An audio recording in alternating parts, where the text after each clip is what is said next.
لله رب العالمين والعاقبة للمتقين والصلاة والسلام على سيد المرسلين سيدنا محمد وعلى آله وصحبه أجمعين أما بعد.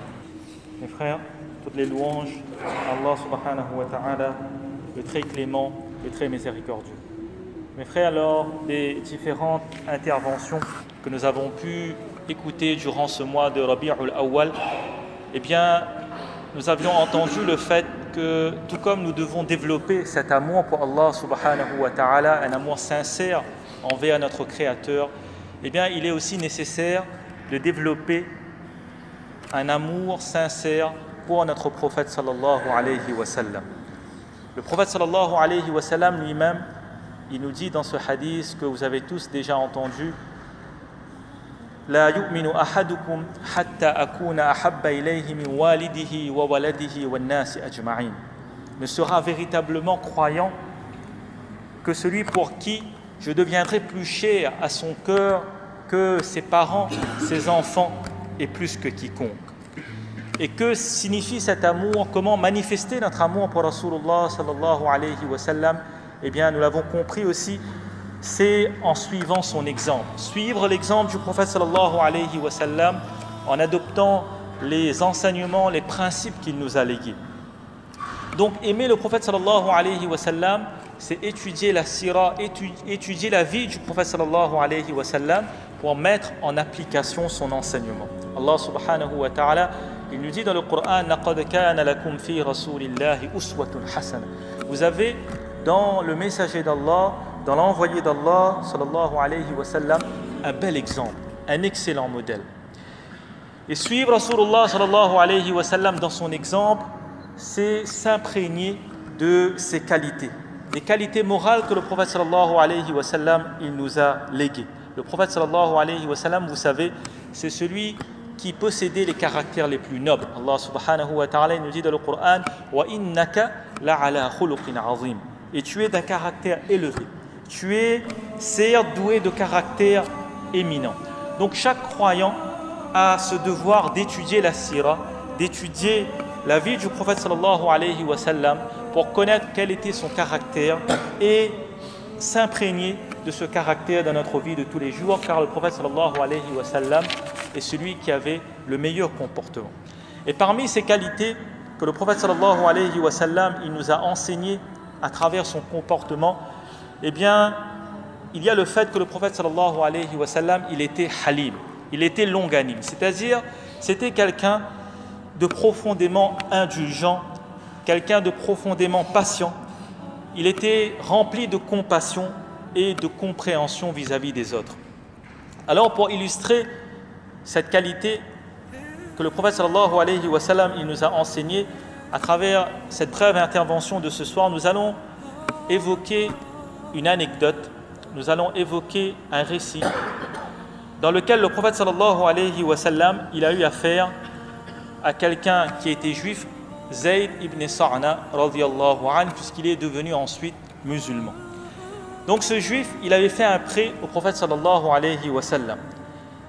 Et il se trouve qu'il va venir réclamer son prêt, son dû au prophète sallallahu alayhi wa sallam, mais avant le terme, avant l'échéance de ce prêt. Zayd il se présente alors auprès du messager d'Allah sallallahu alayhi wa sallam et il réclame son dû de manière provocante, de manière irrespectueuse. Il va en fait employer des termes très sévères, très durs envers le prophète sallallahu alayhi wa sallam. Il va dire que vous autres, les fils de Abdul Muttalib, c'est-à-dire la famille du prophète sallallahu alayhi wa sallam, vous êtes des gens qui rechinent, c'est-à-dire qui ne veulent pas payer leurs dettes lorsque cela leur est possible. Il va donc agresser le prophète sallallahu alayhi wa sallam par des paroles qui ne conviennent pas, puisqu'il va décrire le prophète sallallahu alayhi wa sallam comme quelqu'un d'avare qui refuse d'honorer sa dette, bien que le prophète sallallahu alayhi wa sallam en a les moyens, alors que, vous savez, bien sûr, c'était quelque chose de complètement faux. Alors, Omar radiyallahu anhu, comme à son habitude, il est témoin de la scène, et tout comme son habitude, eh bien, il ne va pas supporter cela. Il va se mettre dans une colère forte, au point de vouloir punir l'homme sur le champ. Mais le messager d'Allah sallallahu alayhi wa sallam, qui est doté justement des plus nobles vertus, le prophète sallallahu alayhi wa sallam qui a l'habitude de supporter avec patience le mal des autres, eh bien il va dire à Omar radiyallahu anhu, oh Omar, ce n'est pas ce que j'attendais de toi. Nous avons vraiment besoin que tu adoptes un comportement différent de celui-là, que tu me demandes de rembourser ma dette d'une bonne façon et que tu demandes à cette personne de réclamer son dû aussi d'une bonne façon. Et le prophète sallallahu alayhi wa sallam, il va dire alors, oh Omar, tu vas rembourser ce qui lui est dû et tu vas y rajouter 20 sars de date.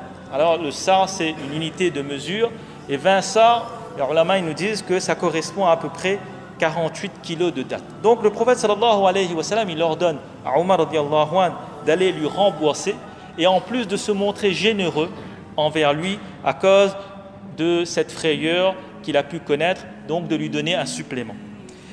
Et lorsque Zayd ibn Sa'na il va partir avec Omar radiyallahu anhu, il va révéler en fait son identité, il va montrer qui il était et c'était un savant juif.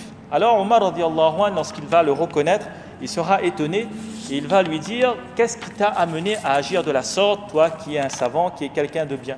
Alors Zayd radiyallahu anhu, il explique qu'en fait j'ai voulu soumettre le prophète sallallahu alayhi wa sallam, j'ai voulu tester deux qualités, si ces qualités-là soient bien présentes chez le prophète sallallahu alayhi wa sallam.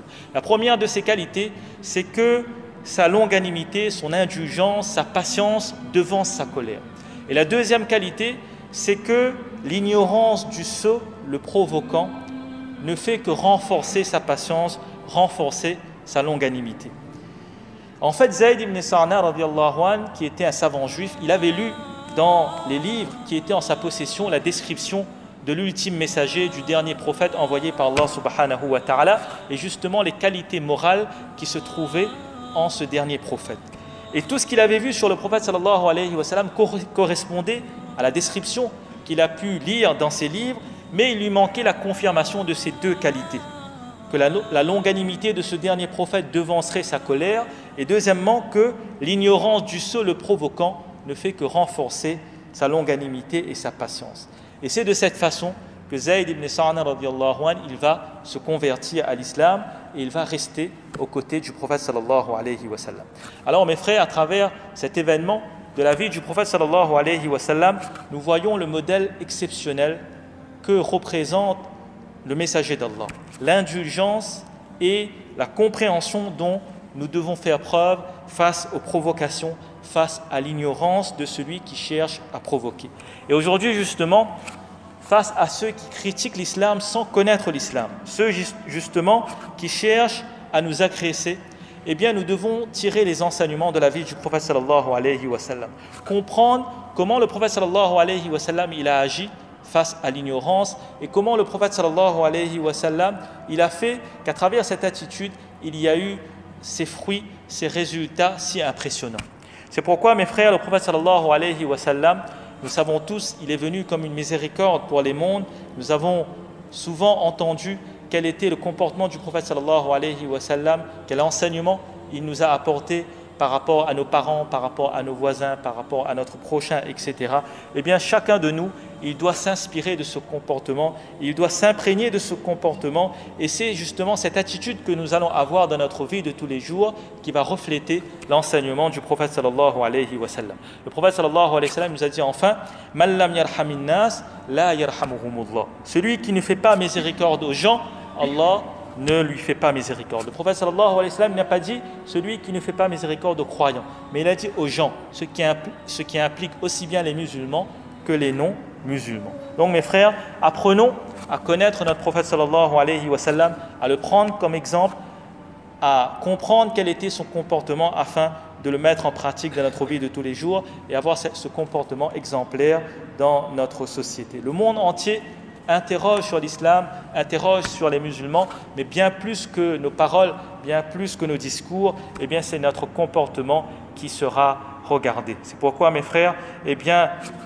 notre meilleure réponse face à ceux qui veulent donner une image repoussante de l'islam, une image déformée de l'islam, ce sera bien notre comportement. Qu'Allah subhanahu wa ta'ala, il donne à moi-même en premier, à nous tous le tawfiq, d'étudier la vie du prophète sallallahu alayhi wa sallam et de mettre en pratique cet enseignement qu'il nous a laissé. Amin ya rabbal alamin. Wa akhiru da'wana alhamdulillahi rabbil alamin.